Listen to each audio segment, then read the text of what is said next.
क्या होता अगर गुरुत्वाकर्षण का नियम न्यूटन नहीं बल्कि आर्यभट्टा ने खोज लिया होता? क्या होता अगर 499 सी में ही भारत ने ग्रेविटी को समझकर पूरी दुनिया का विज्ञान 1200 साल आगे बढ़ा दिया होता? सोचिए, इतिहास की दिशा बदल जाती। असल इतिहास में आर्यभट्टा ने RYABHAYA में पृथ्वी के घूमने, ग्रहणों और गणित के जटिल सिद्धांतों को समझाया, लेकिन गुरुत्वाकर्षण का सार्वभौमिक नियम न्यूटन ने 1687 में दिया, जिसने आधुनिक फिजिक्स की नींव रखी। भारत तब भी ज्ञान का केंद्र था, पर इंडस्ट्रियल साइंस पश्चिम ने आगे बढ़ाई। लेकिन अगर यही नियम भारत में ही 1000 साल पहले बन जाता तो 499 सी नालंदा में आर्यभट्टा एक नई गणना करते हैं। चंद्रमा के द्रव्यमान और पृथ्वी के आकर्षण को जोड़ते हुए वे निष्कर्ष निकालते हैं, सभी वस्तुएं एक दूसरे को आकर्षित करती है। यही बनता है इतिहास बदलने का क्षण। Nalanda institute of cosmic studies बन जाता। भारत के वैज्ञानिक ग्रहों की कक्षाएं ज्यादा सटीकता से निकालते, समुद्री व्यापार में नेविगेशन क्रांति आ जाती और इंडियन ओशन पर भारत का प्रभुत्व तेजी से बढ़ता। लेकिन यह तो सिर्फ शुरुआत होती। सूत्र एशिया, पर्शिया और अरब जगत तक फैलते। इंडिया बन जाता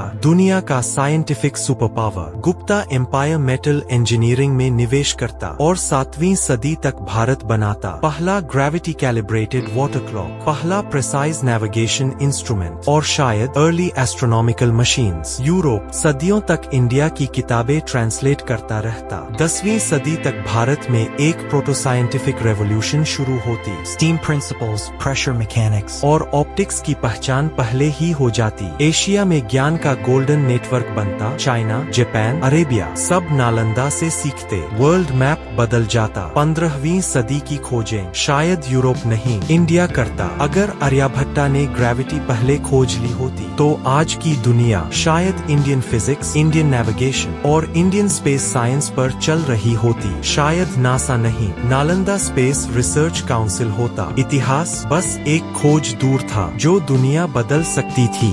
इतिहास की ये वैकल्पिक दुनिया शायद कभी सच नहीं हुई, लेकिन एक सवाल अब भी बाकी है। अगर आर्यभट्टा ने ग्रेविटी खोज ली होती तो आज की दुनिया में सबसे बड़ा फर्क क्या होता? क्या इंडिया पहली सुपर पावर बनता? क्या स्पेस रेस भारत से शुरू होती या शायद कोई तीसरा रास्ता निकलता? नीचे कमेंट में जरूर बताइए, आपके हिसाब से इस ऑल्टरनेट टाइमलाइन का सबसे बड़ा परिणाम क्या होता?